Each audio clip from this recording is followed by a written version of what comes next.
Welcome friends. आज की class शुरू करते हैं इस कोटेशन के साथ। चुनौतियां जीवन को मज़ेदार बनाती हैं और उन्हें पार करना जीवन को सार्थक। इसीलिए आज से हम चुनौतियों का आनंद लें और अपने जीवन को अर्थपूर्ण बनाएं। जी हाँ दोस्तों, चुनौतियों से ही हम निखरते हैं, इसीलिए उनको जो है हंस कर उनका सामना कीजिए। चलिए देखते हैं आज का क्लास। देख पा रहे हैं आप एक बहुत ही खूबसूरत एनिमेशन, और ये एनिमेशन है टेप वर्म। हिंदी में बोलते हैं फीता कृमि, या इसके बहुत सारे प्रजाति हैं, तो जिसके बारे में हम लोग देखेंगे। चलिए शुरू करते हैं। Tapeworm. Tapeworm are parasitic flat worm. तो ये फाइलम जो है प्लेटीहेलमिन्थिस के अंतर्गत आते हैं। प्लेटीहेलमिन्थिस के अंतर्गत आते हैं। ये चपटे कृमि है ना। टेप वर्म क्यों कहते हैं? ये फीते के समान लंबे होते हैं, इसीलिए इसको टेप वर्म कहा जाता है। तो ये पैरासाइटिक फ्लैटवर्म हैं और इनका क्लास है सिस्टोडा क्लास के अंतर्गत आते हैं, और इनका phylum Platyhelminthes. They comprise approximately 5000 different species of invertebrates that measures from 1 millimetre to 15 millimetres in size. 15 metres. तो इनका बहुत सारा स्पीसीज है, लगभग 5000 प्रकार के स्पीसीज। और ये क्या है? इनवर्टिब्रेट हैं, प्लेटीहेलमिन्थिस में आते हैं। इनकी लंबाई देखें तो 1 mm से लेकर 15 मीटर तक हो सकते हैं। Tapeworm are internal parasite. आपको यदि पूछा जाए तो ये एंडो पैरासाइट हैं, ये याद रखना है।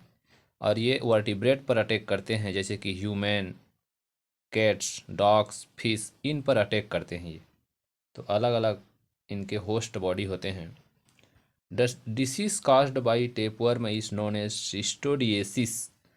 जो डिसीज़ कॉज करते हैं उस डिसीज़ को बोलते हैं सिस्टोडिएसिस, क्योंकि इनका क्लास ही है Cestoda. Physically the tapeworm has an elongated body segment. इनका बॉडी जो है सेगमेंट में बटा होता है और लंबे होते हैं। Head and the suckers are hook for attaching themselves to the host. ये जो है अपने हेड की सहायता से, या इनमें सकर्स पाए जाते हैं जिनको हुक से भी कहा जाता है, जिसके थ्रू ये होस्ट बॉडी में खुद को अटैच कर लेते हैं। Tapeworm bodies are covered with hard cuticle, covering through which they absorb food. Tapeworm body जो कवर होता है इसका शरीर क्यूटिकल से, और ये क्यूटिकल बॉडी से ही जो कवरिंग है उसी से ही अपने फूड को एब्जॉर्ब करते हैं। इसमें किसी भी प्रकार का कोई एलिमेंट्री कैनाल नहीं पाया जाता, ये आपको याद रखना है। ये देखिए इसका डायग्राम, इसके सामने में है स्कोलेक्स, और ये है नेक, और इसके बीच में है ग्रेविड प्रोग्लेटिड, और इधर जो है मेचर प्रोग्लेटिड। ये धीरे धीरे मेचर प्रोग्लेटिड टूटते जाते हैं, और जिस क्रिया को बोलते हैं एपोलाइसिस, ये एग्जाम में आ चुका है। इनके प्रोग्लेटिड्स का टूट कर गिरना क्या कहलाता है? तो एपोलाइसिस, या एपोलाइसिस क्रिया किस फाइलम के एनिमल में होते हैं? आपको बता सकते हैं प्लेटीहेलमिन्थिस और एनिमल्स टेपवर्म। आगे बढ़ते हैं। ये देखिए डायग्राम, इसके हेड पार्ट में हम लोगों ने देखा था स्कोलेक्स, और इसमें जो 4 शकर पाए जाते हैं चारों दिशाओं में, इस तरह से आगे पीछे आजू बाजू। और ये ऊपर वाला भाग है रोस्टेलम, 2 रो ऑफ हुक्स। इस तरह से 2 रो पाया जाता है हुक्स का, देखिए किस तरह से अरेंज हैं। और ये इसका नेक है। जब इसको हम ऊपर से देखें इसके रोस्टेलम पार्ट से, तो इस तरह से आपको दिखाई देगा, ये है रोस्टेलम, ये बीच वाला भाग, और इसमें जो रोस लगे हुए हैं हुक्स के ये वाले, और ये स्मॉल हुक्स, लार्ज हुक्स दिया गया है। ये 4 प्रकार के सकर्स हैं। और ये देखिए हुक का जब देखें डायग्राम तो किस तरह से दिखाई देता है। इनमें हैंडल है, बेस है, ब्लेड है, स्मॉल हुक्स है। ये लार्ज हुक्स, ब्लेड, बेस और हैंडल। तो इस तरह से हम लोगों ने इसके हेड पार्ट को देखा, इसको लेग्स को, जिसमें 4 प्रकार के सकर्स होते हैं। चलिए देखते हैं इसका life cycle of tape worm. देखिए इसका 2 होस्ट होता है, आपको याद रखना है।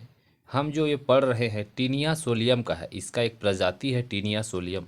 इसका प्राइमरी होस्ट होता है मैन और सेकेंडरी होस्ट होता है पिग यानी सुअर।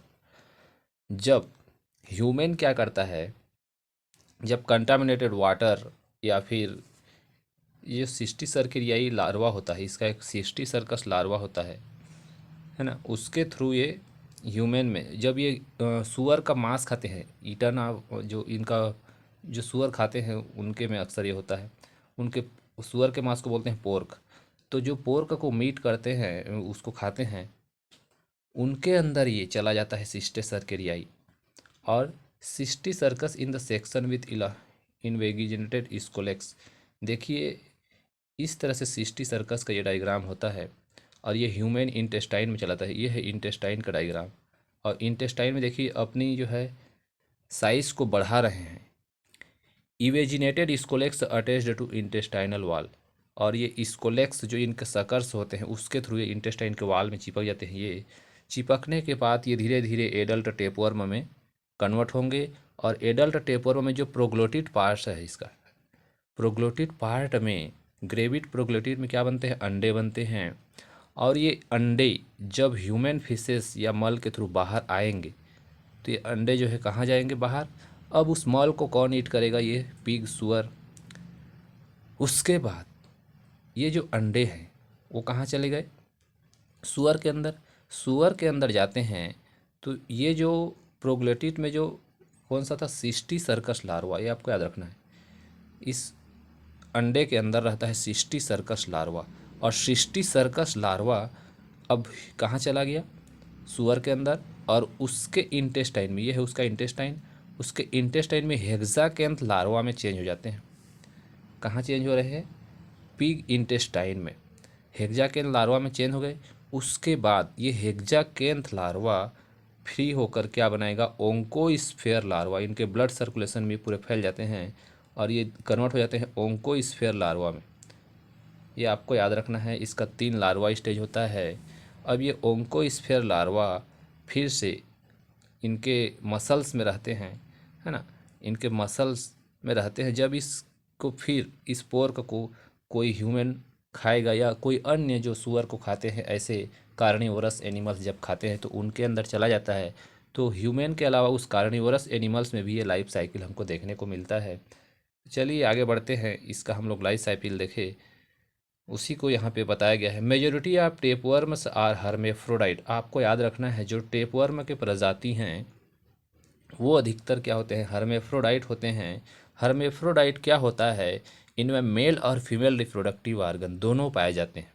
Male and female reproductive organ दोनों एक ही एनिमल्स में, एक ही ऑर्गेनिजम्स में पाए जाएंगे।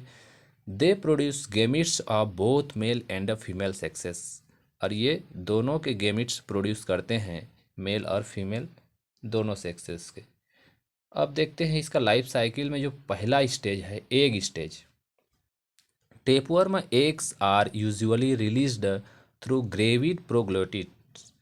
टेपवर्म का जो अंडा है वो यूजुअली रिलीज होता है उसके ग्रेविड प्रोग्लोटिड पार्ट से, है ना। Can survive for days in the environment, और ये कुछ दिन जो है इन्वायरमेंट में सर्वाइव करेगा। Animals like cattle or pig becomes infected by tapeworm when they consume vegetations.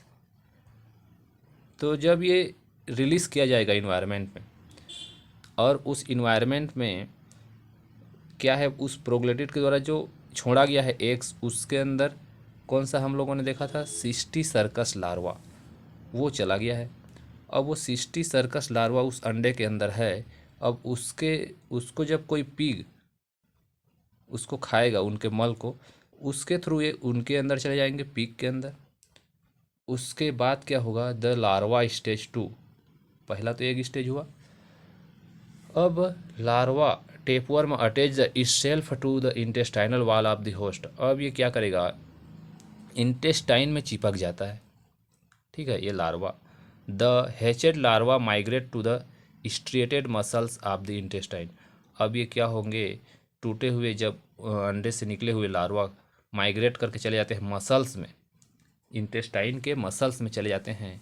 और वो मसल्स कौन है, स्ट्रिएटेड, रेखित पेशियाँ बोलते हैं हिंदी में। Here's they develop into cysticerci, और ये यहाँ पे सिस्टी सर्कस लार्वा में चेंज होते हैं। Cysticerci can survive inside the host of several years, और ये बहुत सालों तक इनके होस्ट बॉडी में बहुत सालों तक क्या करते हैं, अपना जीवन यापन करते हैं उस होस्ट बॉडी में। Human beings get infected with this cysticerci by consuming raw और अंडर कुक्ड मीट। जब उस होस्ट बॉडी को मीट के रूप में उनके मांस को जब लेते हैं ह्यूमन खाने के लिए या कार्निवरस एनिमल्स, तो ये सिस्टी सर्कस लार्वा जो है ह्यूमन बॉडी में फिर से चला जाता है और ह्यूमन बॉडी को इन्फेक्ट करता है। तो आपको याद रखना है जो सिस्टी सर्कियाई लार्वा है यही ह्यूमन बॉडी को इफेक्ट करता है, और यही अंडे के थ्रू फिर से कहाँ बाहर आता है, पिग में आता है, और उसके अंदर जो है और हेक्साकेंथ लार्वा, इस तरह से 2 लार्वा में चेंज होता है। आगे देखते हैं third adult stage inside the human intestine. Human intestine में cysticerci develops for about 2 month. 2 महीने के लिए क्या करेगा, डेवलप करेगा। In transform into adult tapeworm, वहीं एडल्ट टेपवर्म बनता है। Scolex is the anterior end of the tapeworm. हम लोगों ने अभी देखा डायग्राम में, स्कोलेक्स इसका एंटेरियर इंड होता है जिसमें सकर्स प्रेजेंट होते हैं, हुक्स प्रेजेंट होते हैं, जो कि किसी उनके इंटेस्टाइन में जो वाल है उससे अटैच करने में हेल्प होते हैं। The adult tapeworm produces proglottids.